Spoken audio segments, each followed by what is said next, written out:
This show does not provide medical advice. If you're having a medical emergency, please call 911. Anything you hear here should be discussed with your primary health care provider. Hello and welcome to Everyone Dies, the radio show produced by Passionate World Talk Radio, whose goal it is to educate, enlighten, and entertain. I'm Marianne Masso, and for the next 30 minutes, I am your host. So today, our topic is about colostomies, and this is a topic that often is not talked about in polite company, and I put the polite in air quotes, because it's a very sensitive and intimate kind of thing that can happen. So let's just kind of break it down a little bit. The colon is the part of your body that absorbs water from the feces and returns that water, if you will, back into the system. And it moves through the stool, the feces, moves through the colon, through the intestines, and, comes out the anus in the form of a bowel movement. Now, a colonoscopy, or colostomy, excuse me, I said the wrong word there, colostomy is a surgical operation in which a piece of the colon is brought out in through the a surgical opening that's made in the abdominal wall to bypass a damaged part of the colon. So how does the colon get damaged? Well, it can get damaged in colorectal cancer, prostate cancer, ovarian, uterine, or cervical cancer. Also, people with Crohn's disease, ulcerative colitis, or precancerous colon polyps may need to have a colostomy. So those are the diseases that can result in needing to have a colostomy done. So when that piece of colon is brought out through the abdominal wall, that means that the stool, the feces is going to come out into that pouch.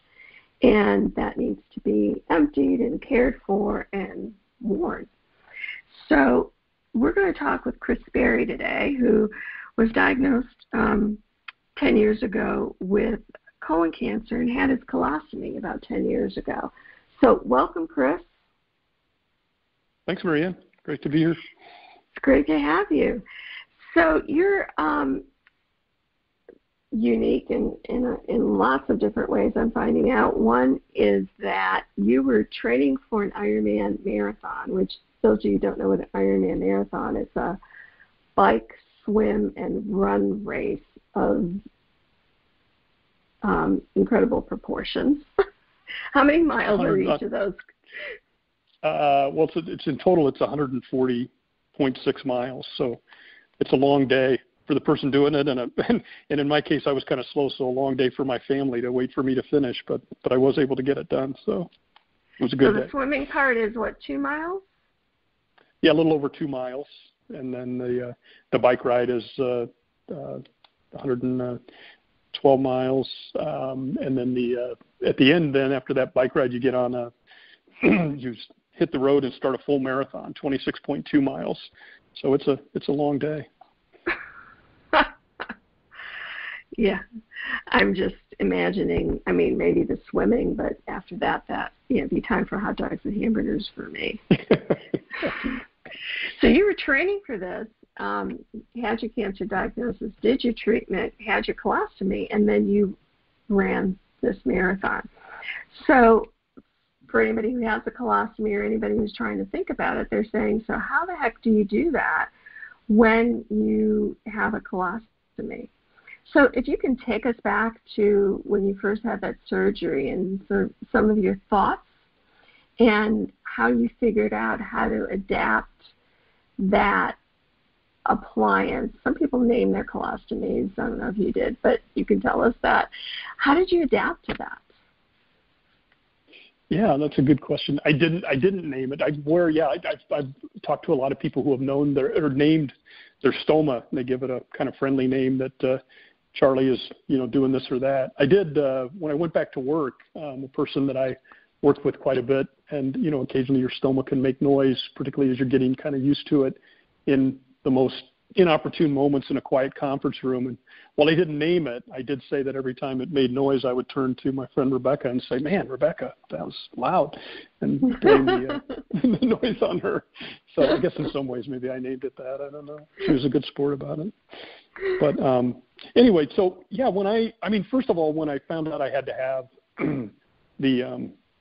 I was going to have an ostomy, have ostomy surgery, and then, really pretty quickly realized it wouldn't be reversible. Sometimes it's reversible. Sometimes you can have the surgery, they bypass the damaged part, do your treatment, and then you can be reconnected and you function, as you did before. In my case, I knew they were going to have to remove so many pieces and parts that it just wouldn't be an option. It would be a permanent lifestyle change for me. And I'll be honest, in the first day, it was kind of devastating because for all the reasons you said, I sort of couldn't imagine almost a worse thing, and since then I've talked with people, and perhaps you have too, and maybe others, where people say, well, I just don't think I'd like to live with that.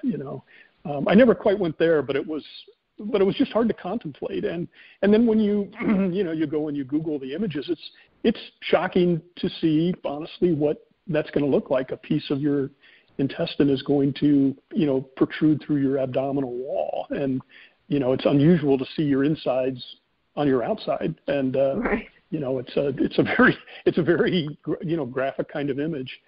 And so for a few days it was kind of hard to contemplate. But I will say, one, kind of knowing that the alternative was, death, that helps you get over it pretty fast, I think. And then also just sort of realizing, maybe this will be like wearing glasses. If you're a kid and you have to wear glasses, you think that's going to be terrible, these things sitting on my face, or, all kinds of other things that, people have to live with. And I was fortunate that my doctor connected me with a firefighter in Chicago who within a couple of days. And he told me, look, it's not fun. I'm not going to tell you it's fun, but I'm back to being a firefighter. And let me tell you about, what that's been like. And a lot of people worry about relationships and, intimacy and all of those things that you kind of also, then you kind of go there and like, wow, that's going to be strange, not just for me, but, my family and my spouse. And so anyway, I was fortunate that somebody connected me and allowed me to talk with someone who told me there is life after this, but it is shocking. So just in general, that was kind of the first part. And then it wasn't until really I kind of got through the treatment. My treatment was some chemotherapy, some radiation, surgery, and then more chemotherapy. So my treatment was pretty much a year of just kind of like lots of people have experienced. You jump on the roller coaster and you just go with it. And then when I finished, then I had been training with some friends who said, hey, let's pick back up with this and talked about it with my family. And we sort of said it as, after finishing this treatment, if I could, get back to the point where I could do this Ironman triathlon, that would sort of be the end of it. That would kind of be the capstone where it was like, okay, a year of treatment, I had about 14 months to train for the Ironman. And if I could finish that, we could sort of feel like we put this, behind us. So that's how we ended up putting it on the calendar. And that's the way it worked out, which was, just awesome to have the whole family there at the finish line and, we really felt like it was, kind of all of us putting it, behind us. That's incredible. How long did the Ironman take you? Well, a good triathlete can do it in under 10 hours. It took me about 15 hours. You get 17 hours to finish. If you finish in 17 hours and 1 second, you didn't finish. You did all of it, but you didn't finish. There is a time limit. They don't give you all the time. And then there are checkpoints along the course. You have to be done with the swim at a certain time and done with the bike at a certain time. One is just making sure people don't get, overwhelmed and distressed. But the other is, they want to make sure you have, you've got to be able to finish it, in a reasonable time period. So it's a long day, but, and you get, I'll make one quick diversion here because it's occurred to me a number of times. So you'll find I ramble. Sorry. I will say here's one of the things that really, because I had not done the full Ironman before, but I'd done shorter triathlon distances. I'd done some half Ironmans, which are 70.3 miles, which is still a long day. But here's what I discovered was cancer treatment. If you get the full, you end up with the full program, the radiation, surgery, and chemotherapy. It's 3 stages, 3 things that happen. Well, a triathlon, it's swim, bike, run. And it's funny, I never would have imagined that the years of doing the triathlon, which put me in good physical shape right before I encountered this colon cancer challenge, which I know was enormously helpful to go into that really, really fit, was really helpful to me physically. But I never expected that mentally it would be so helpful, because the model that you have in your head, like, is for a triathlon, is so similar to the cancer treatment. You start out and the race is going to start, and that's when you get diagnosed with your cancer, and then they tell you you're going to have these 3 things, radiation, surgery, chemo. And same with a triathlon. You start out and it's going to be swim, bike, run. So you're really excited at the start of both races, both events, and you're nervous and excited, and you jump in. But by the end of the swim, you're like, oh my God, I am ready to get out of the water. This is a long time to be swimming. I was excited when I got in, and it's not so good. And there things happen. You get kicked in the face, by someone, or your goggles come off, or you go off course or something, particularly if you're not a talented swimmer like I'm not. And but at the end, you're kind of worn out on the swim, and that's the way it is. Like with radiation, the first stage, by the end of the 20-some cycles for me of radiation, I was like, okay, I don't want to go and have radiation anymore. And then you get a little break, and in the triathlon, that's called transition, T1, transition from swim to bike. So you come back, you get your swim stuff, you put your bike stuff over your swim stuff, you get your bike shoes on, get your sunglasses, your bike helmet, get all your nutrition, your hydration, you get on your bike and you take off. Well, that's you get a little break between radiation and surgery, to recover a little bit.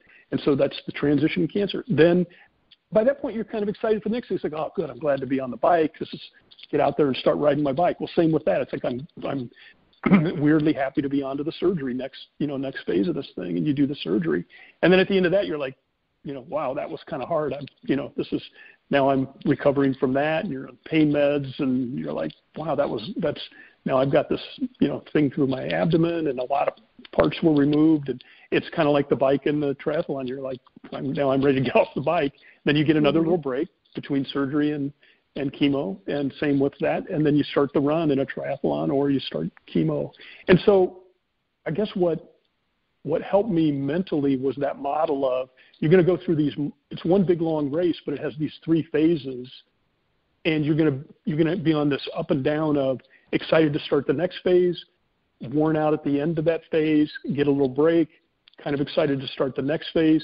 Cumulatively, though, each one piles up on you. So by the time you finish the 3rd one, you're like, okay, now it's not just one thing, and it's 3, but it's very satisfying to, finish the 3. So that really stuck with me. Like, wow, that was a very helpful mental model to know that this isn't just random ups and downs. This is kind of what happens when you go through a multi-step race or a multi-phase treatment. So.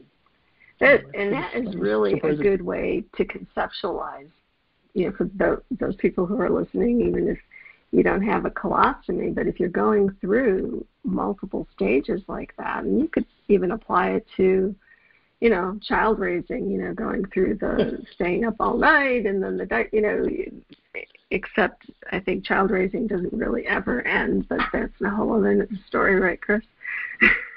Yes.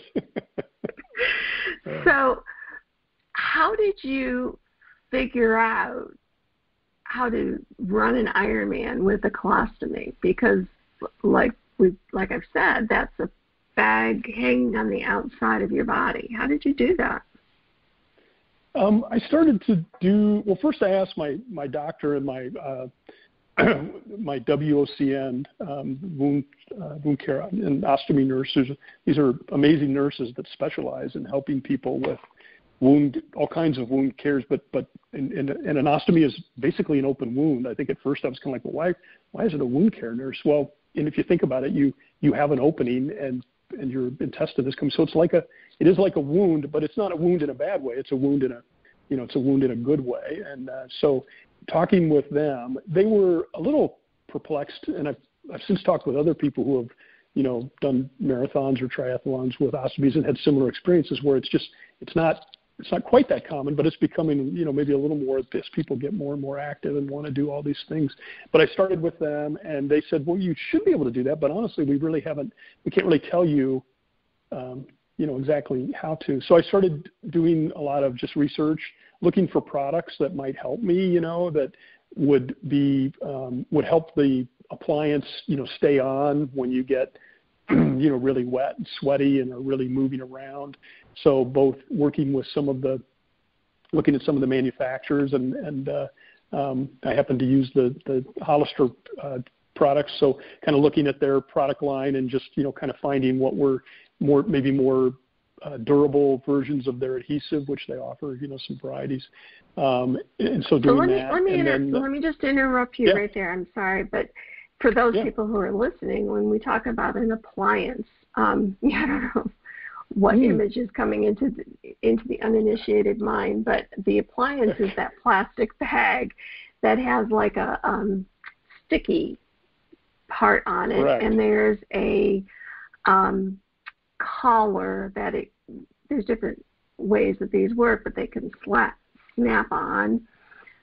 Because if you're taking something on and off your skin's going to get very sore. And so there's these kind of two parts, one that sticks on the skin and doesn't get changed that frequently, and then there's the other part that kind of snaps onto it. And the problems that people typically have is that one part or the other comes off, it doesn't fit tightly enough so that there's leakage, the skin gets sore from the adhesive, and so these are the when you're trying to find the right appliance for you and your skin and the place in your colon where the surgery has been done, it can be kind of complicated and take a while to find the right appliance. Is that a good explanation, Chris? Boy, that is an excellent explanation. You have obviously spent time with a lot of people who have an ostomy. So yeah, you're exactly right. Mechanically, that's the way it works. It's just designed to stick to your skin, but not force you to peel that off as often. And so then there's a part that's almost like Tupperware that kind of clicks on there. And a lot of people, honestly have a perception, particularly if they maybe had a parent or a grandparent back in this sort of stone age of this, think, oh my gosh, it's a terrible thing. The technology is really amazing. I mean, the adhesive technology, the plastic technology, for all of there's three really big manufacturers, and then a number of other ones. They really don't think if someone has an ostomy or is going to get one and they think I'm going to smell bad, I'm going to be messy all the time, I can't do the things I want to do. No, that absolutely should not be your expectation. And if that's your experience, go see your ostomy nurse, start experimenting with different products. There are products out there that will work for you. For some reason, some people's skin accepts or rejects certain adhesives. Some people's shape of their body or their shape of their stoma, when the surgeon creates it, makes it more problematic. But if you're don't go into it thinking that this means you're going to be a smelly person who cannot function in the real world. You should be able to resume really close to normal life. And if you can't, that's a sign you need to.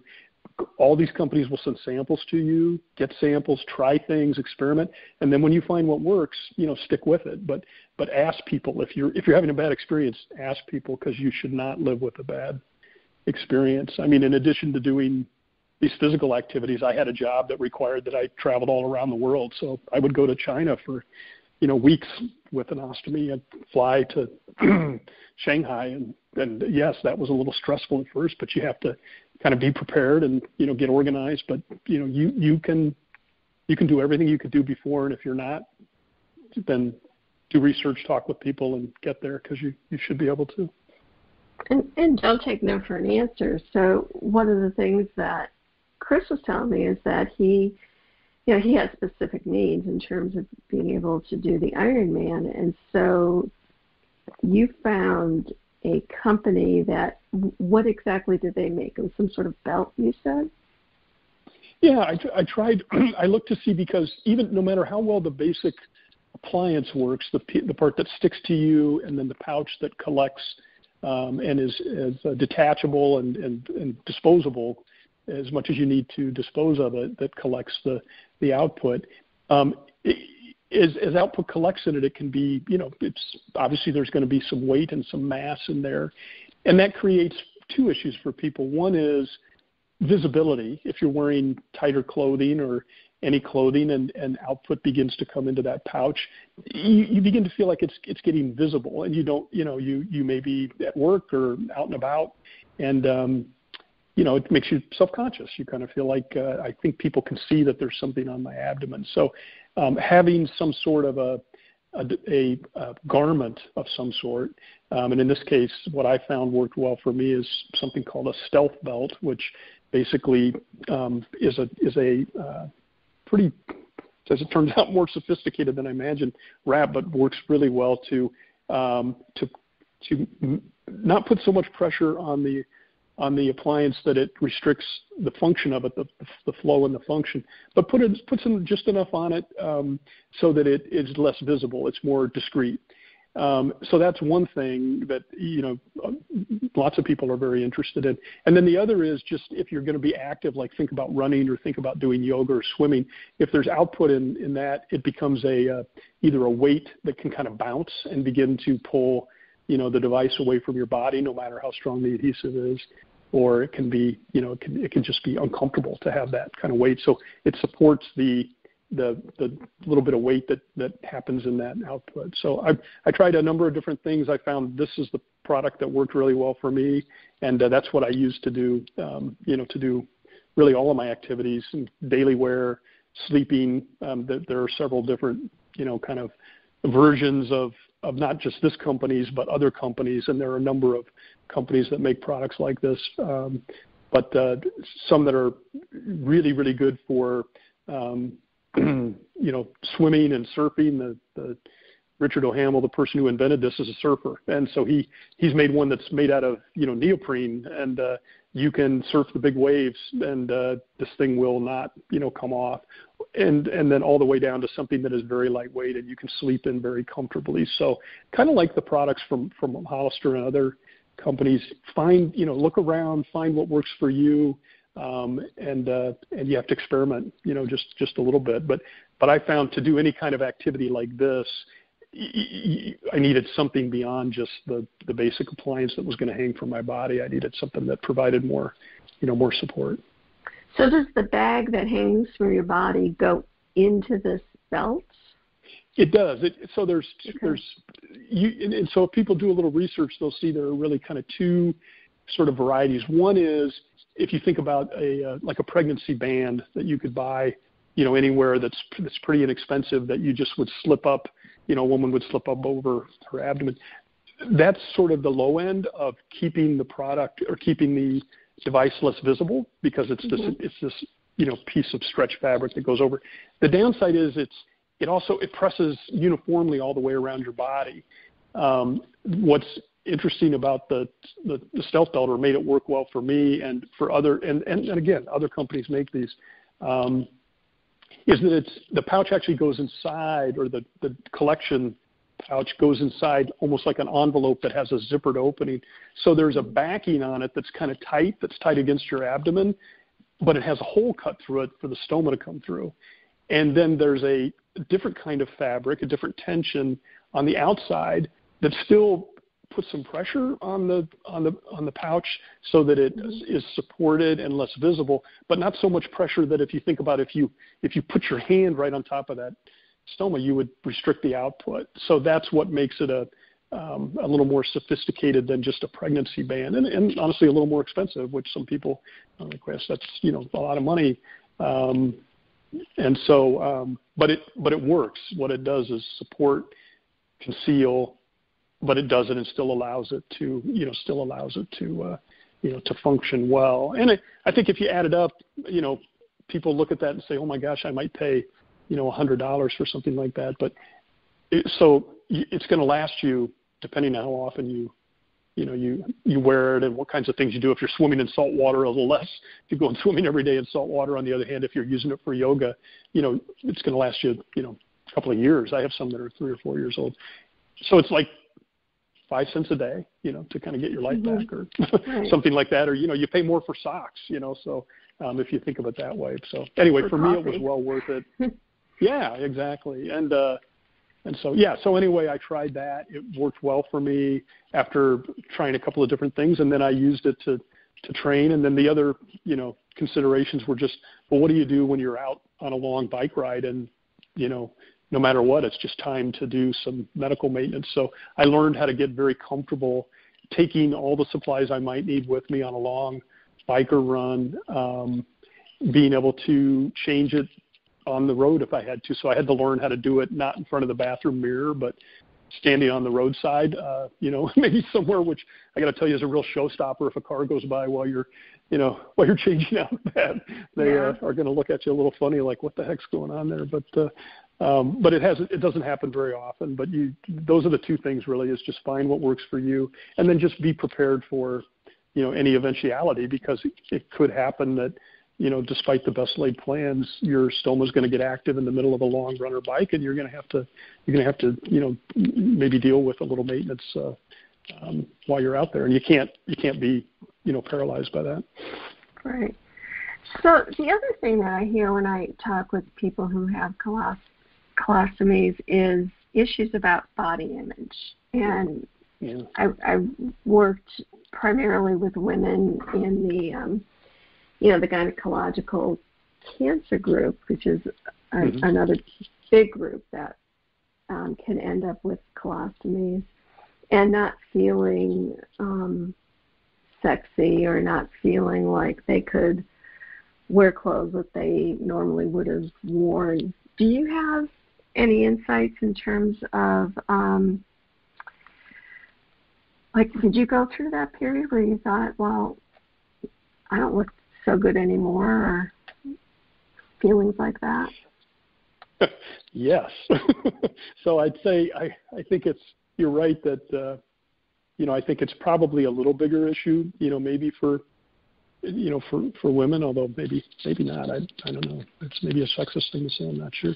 Anyway, but definitely I had those feelings too. I mean, it's hard to feel. I'm married, and I got to tell you, if you look at yourself in the mirror when you get home, and it looks quite medical, and I will say it's not the most attractive look you've ever kind of gone for. So it's shocking again, to kind of see this thing that is right there in your abdomen, and it's the device the pouch is not huge. There are different sizes. You can get small ones or big ones, but it's still very, very different than you used to look, and it's honestly, it's disturbing. So I think everybody goes through that, and then you begin to think, well, okay, how do I deal with this? That's it's another reason that some of the companies that are out there, in addition to trying to address the functional aspects of having an ostomy, being able to do yoga or not have it show underneath a shirt at work. If you're wearing dress clothes or something or anything, you don't want it to show underneath. But the next level of that is if you're standing there, with no clothes on, is there a way you can also deal with that body image? And so there are companies that make, for women and for men and women, unisex, either like the Stealth Belt makes a belt that's for kind of sleeping in, that it not only supports the device, but it hides it kind of. It's inside that envelope in the same way that envelope kind of supports it. It also covers it, and so it just looks less medical. It looks like for a man, it looks like you're wearing a black cummerbund of a tuxedo, which I prefer to what you'd see if it's not there. There are companies out there, though, a number of them in the U.S. and in the UK, that also make specifically for women where they're more lacy. They really try and integrate lingerie into a design that's more high-waisted, or some kind of a band or a device that looks kind of like a stealth belt but has a lacy cover on it. And stealth belt even makes one that has kind of a lacy cover on it. So definitely that's an issue. And I will say, I think it's an underappreciated issue. I think until you've stood in the mirror when you've gotten out of the shower and you look at yourself in the mirror and you think about what you used to look like, and then you think about now with this new medical device that's, you know, your potentially your lifetime buddy hanging there, then it hits you, you know, I don't know if is there some way I can make that less visible? For me and my wife, Carol, a big part of it was just talking about it, and you know, she's just amazing. We've been on this journey together, you know, every step of the way, and that was something we, you know, just kind of worked through together, and eventually you kind of realize, well, this is the new normal, and you know, you figure it out, and so it's not been at all an issue for us, other than just trying to get used to the new normal, and then, you know, figuring out what worked for us, and like I said before, I guess that's another issue that's solvable, and if you don't think it's solvable, keep working. You can find something that will make you feel comfortable, feel functional, like the way you look. You won't look the same as you did, but you can find something that will make you like the way you look. And I counsel people through a cancer organization, and sometimes they're a little younger and they're dating. And, you know, my gosh, I'd been married for, you know, quite a long time. You know, talk about a confidence shaker if you're a teenager. And, you know, unfortunately, children and teenagers have to have this surgery sometimes. So think about trying to date and court and marry, you know, that's much, you know, much going to produce a lot more anxiety than just adjusting, you know, to a long-term relationship. So, but people do it, and there's no reason you can't. And anyway, it's an issue, but it's a solvable issue. What do you think is the, in terms of, for yourself and for the people you've talked to and counseled, what do you think is like the biggest barrier to moving on with your life? Do you have a disease, you have the colostomy, do people, like, you know, like you said, well, I figured it out, we worked it through, you know, and a year later you ran an Ironman marathon. For the other people that you've talked to, what keeps them from moving on? Or is there anything that does keep them from moving on? Is it just a matter of time for people?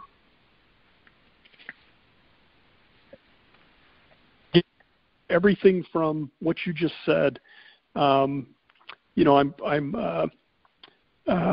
acquainted with a young guy who was captain of the UC Berkeley track team and had to have his colon removed and has an ostomy. And in the middle of his, you know, junior or senior season at Berkeley, you know, had to have this happen, and then came back and was able to compete again in the NCAAs. And his name's Colin Jarvis. He's an amazing guy, and he is working right now to break the 4-minute mile with an ostomy. He's run what is the fastest marathon ever recorded for someone with an ostomy. And he just, you know, and since he's gotten married, he was dating a young woman when he went through all this, and just a year ago they were married, and he's just living, you know, complete full life. He got derailed, but he jumped right back on. On the other hand, I've also been matched up with people who have had cancer and had the surgery. And I talked with a gentleman in Los Angeles a few years ago who hadn't been out of his house in 2 years because he was just convinced that life with an ostomy, you know, you just couldn't go out of the house. He had never learned to care for it himself, so he couldn't go anywhere without his wife. And he was so self-conscious of the kind of body image, and he just talked himself into this was a debilitating condition that left him homebound. And so I think it's everything in between. And the key again is I think people just have to don't accept some antiquated view that you might have had if an old relative had an ostomy, and and that you're not going to be able to live a functional life. There are products and people who can help you, and you just have to, push yourself to get the best possible solution you can, and not accept it as something that's going to limit your life. And I think that's the difference, I guess, between people who get out and decide to reclaim their lives and people who feel debilitated by it. I will say it's difficult to get information. There's a lot of, like a lot of things, I suppose, there's all kinds of information out there, but to try and really understand that. So I think just going out, maybe looking for examples of people like, well, if, my gosh, if Colin Jarvis can train for a 4-minute mile, if Richard Hamill can go surf the big waves, then you can do these things, and try and find a way to do it. You can go to Walmart, right? Yeah, you can go to Walmart. Yeah, start with the cheap one. If you just go get and then see, and if that works for you, awesome. It's a $20 belly band, and if that works for you, perfect. Now you're off and going, and you feel better about everything. If if it doesn't quite work for you, then find what does, and remember, it's your life, so don't get too hung up on, oh my gosh, am I going to really pay $65 or something? Is it worth it to kind of get your life back and go and do things? So don't accept that limitation, I guess, is what I would say. And we can, if you have the time and energy to kind of compile your list, or if you have a list of resources, I think we should post those so that people don't have to start at square one. They can start at square two, since you did square one already. And Chris did tell me that he invested in some of these companies because they were helpful to him. So, but these kinds of companies don't make tons of money either, because it's a very specialized market, right, Chris? It is, and the idea of investing was actually just primarily to help. Kind of to your last question, Marianne, honestly, is it's hard to reach out to people. It's hard to make people aware because there's just so much, there are between 800,000 and 1 million people in the U.S. with ostomies, and a small fraction of them end up, being able to find, the things that may work for them. And so the idea of helping a couple of these companies was to help them reach more people, because when people find a solution, it's amazing every day, the emails that come, to these companies where they're like, oh, I can't believe it. This has changed my life. I can go out and do things. And so that's the idea, really. It's not a highly, kind of profitable thing. It's more how can some of these companies who have solutions that can help people, how can more people find out about them and make their lives better? And that's the rewarding part of it. So, yep. Well, but I'd be happy to help compile some resources. Yeah, if you put that together, then people can go to our webpage and kind of move from your starting point. Any last thoughts you want to give us about what you've learned or what you think people need to know? No, I think you teed it up really well. It's one of those. It's an icky conversation, and that's the look most people, or if you, hey, would you like to hear about my ostomy?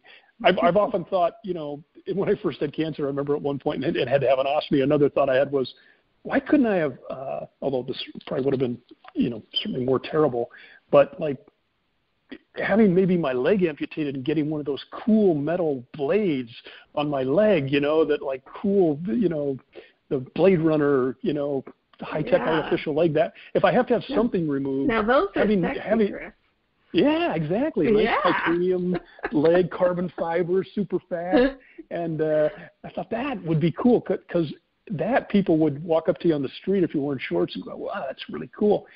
You lift up your shirt and show them your ostomy, and they're like, I don't really want to talk about that. And so I did have that kind of, like, there are cooler things to have. So I think the big part of the conversation is just get over that. And honestly, everybody, this is something, the most basic bodily function you have right after eating. And so get over it, get over the ick factor, and then just, solve the problem. But don't, I found very quickly.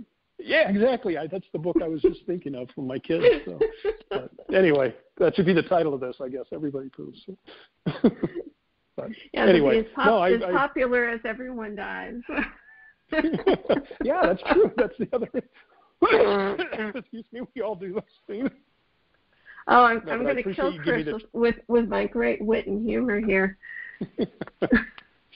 But no, I appreciate the chance to chat about it and hopefully share some information that'll help people a little bit. And if nothing else, just to don't accept a huge limitation on your life. It should not be limited by this.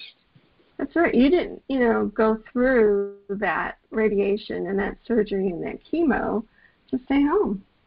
You went through all that so you could live your life. And so figure out how to do that and live your best life. Ostomy or not, right? Wow. Well said. I could not add anything to that. Well, thank you, Chris, for letting me talk to you about this. And thank you for everyone for spending time with me during our show, Everyone Dies. You can read our blogs and listen to our podcasts at everyonedies.org. That's EBERY, the number 1 dies.org. Thank you to our producer, Jeanne White, and our CEO, Lillian Caldwell. We produce a new show every Wednesday to answer your questions related to life-threatening illness, dying, and death. Remember, you can listen to Passionate World Talk Radio on Spreaker and our shows wherever you listen to podcasts. If you have a topic you'd like to discuss on our show, please email Marianne at everyonedies.org. That's Marianne, MARIANNE, at everyonedies.org, EBERY, the number 1, dies.org. Our thanks to Chris for his insights about colostomies, and we're going to post the list of resources on our webpage at everyonedies.org. Thank you, Chris. Thank you. I hope that you live your best life every day, and remember that every day is a gift. Thank you for listening.